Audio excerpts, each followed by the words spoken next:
WPC95 power driver board from a No Good Gophers, and the client indicated that F108 was blowing, and I haven't figured out why that would have blown yet.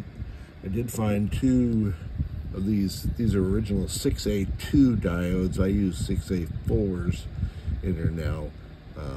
Both of these were open. They're in a different circuit, I believe, so I don't quite get that, but we'll see when I take it to the bench. I replaced this cap. This is the 5-volt filter cap, and this cap also. Somebody had replaced it with the wrong cap, and I was concerned that the through holes were torn. They were a little gnarly, but they were probably okay. Replaced this cap, this 100 microfarad 25-volt cap, right before the output of the critical 5 volts that comes from the LM317 old style can, TO3 can regulator. And something, I don't know that a lot of people know this or care, but R1 and R2 are used to tune the 5 volts that comes out of here. The most heinous part of this board, and it's especially true with No Good Gophers power driver boards, for whatever reason, the GI in here just burns up, and there's a whole bunch of jumper wires in there. I took all those out. I replaced all the general illumination. This is in, these two are out, this is out. I replaced all those with brand new headers.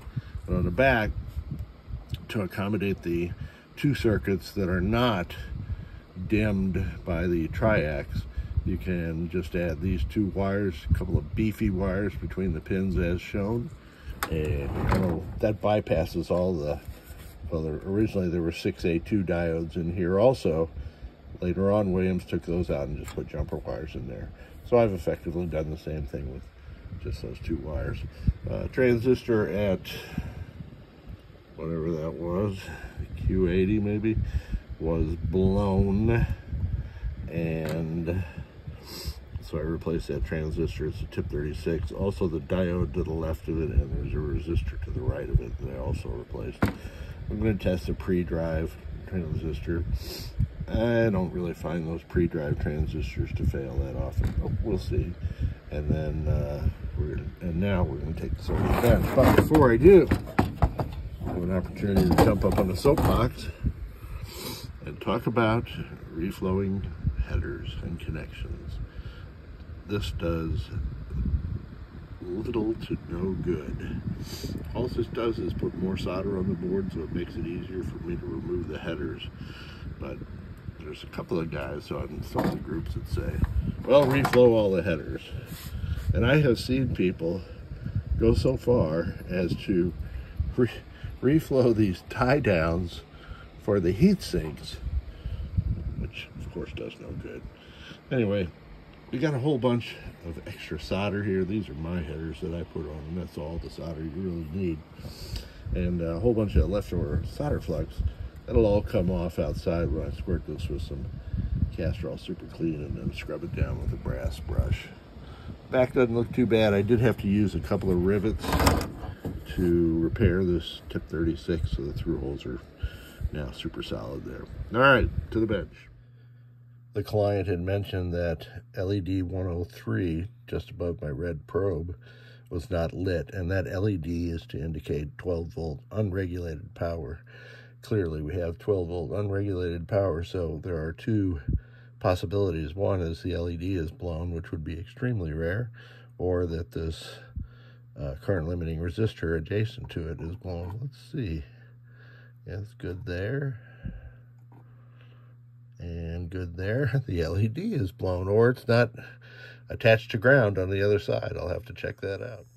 And we're booting up the MPU board for the first time. It's taken a little while because it's trying to find a soundboard for No Good Gophers, and I do not have a soundboard for No Good Gophers attached. No Good Gophers takes an AV soundboard, and I have a DCS board. It's not hooked up, but you'll note that you can run a WPC95 MPU with just an old WPC89 DMD controller, because this is clearly working. So we've got some LEDs flashing, as they should be. Let's get into tests. We can ignore that because No Good Gophers MPU is looking for some opto switches that it couldn't find, so it's telling us to check fuses 101 and 106, which provide the power for those switches. And of course that makes sense too. So let's go into tests, and we'll do switch tests. I don't expect to find anything wrong with this MPU board. I asked the client to send it along so that I could change out the power input header and the watchdog, the 5-volt reset generator, or watchdog, so that it would guard against resets better than it was before.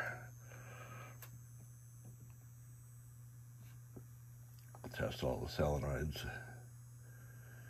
I said Q80 earlier, right? Let me make sure that one is in fact working. They're spread out all over the board here, aren't they? Some of those other coils are being driven by a different board. Let's see, we'll do the GI test.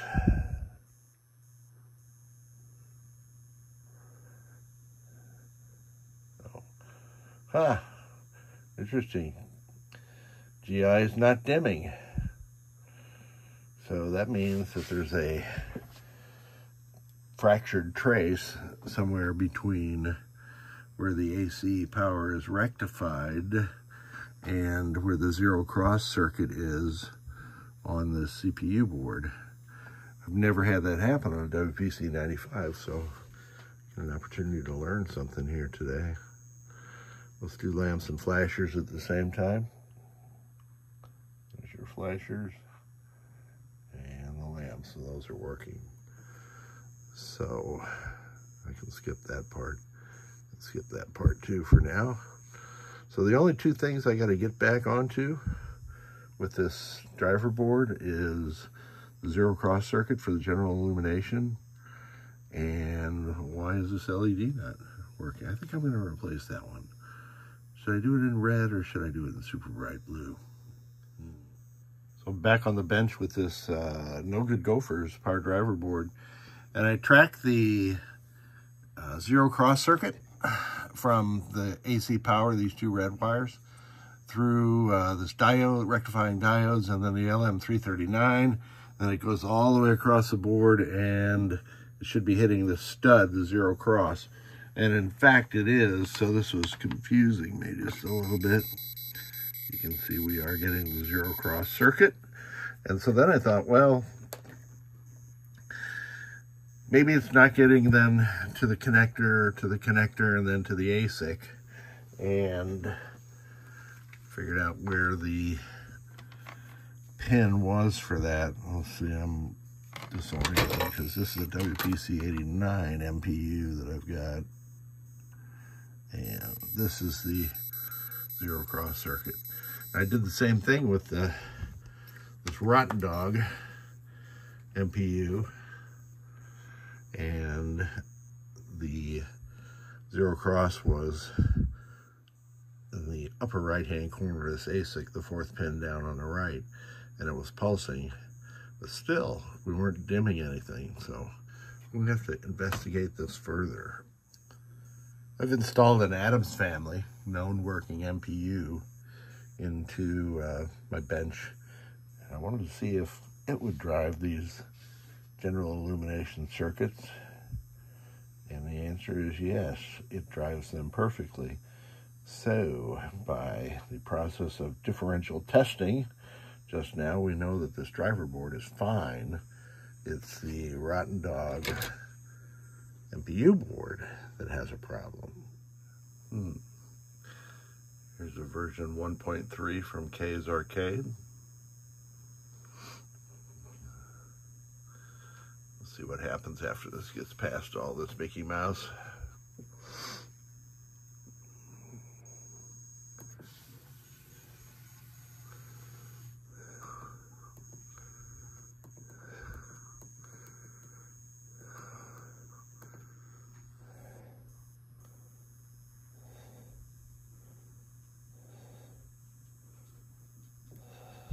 I have no idea.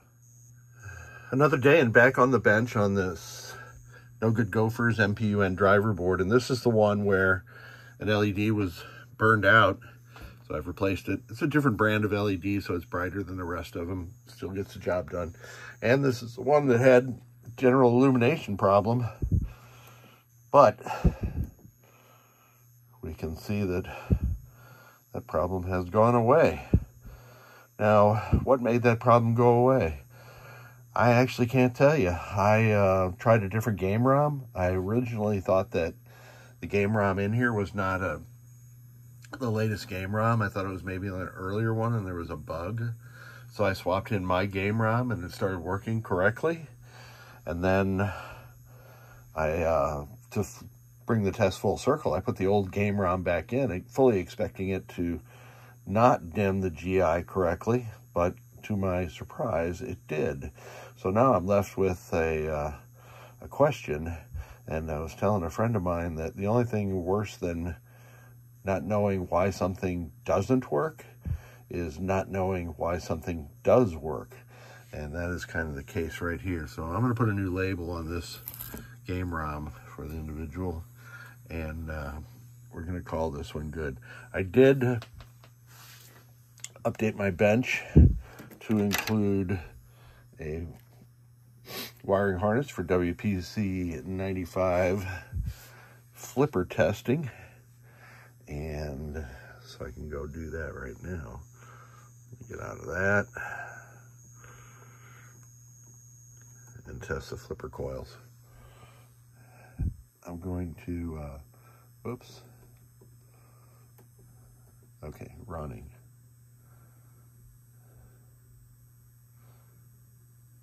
So that's the power stroke and the hold stroke for the 3 flippers that are installed on No Good Gophers. Kind of cool. Like the blue. Like it a lot. So that's it. We're going to put a bow on this and get it back to the customer. Thank you so much. Happy New Year, everybody.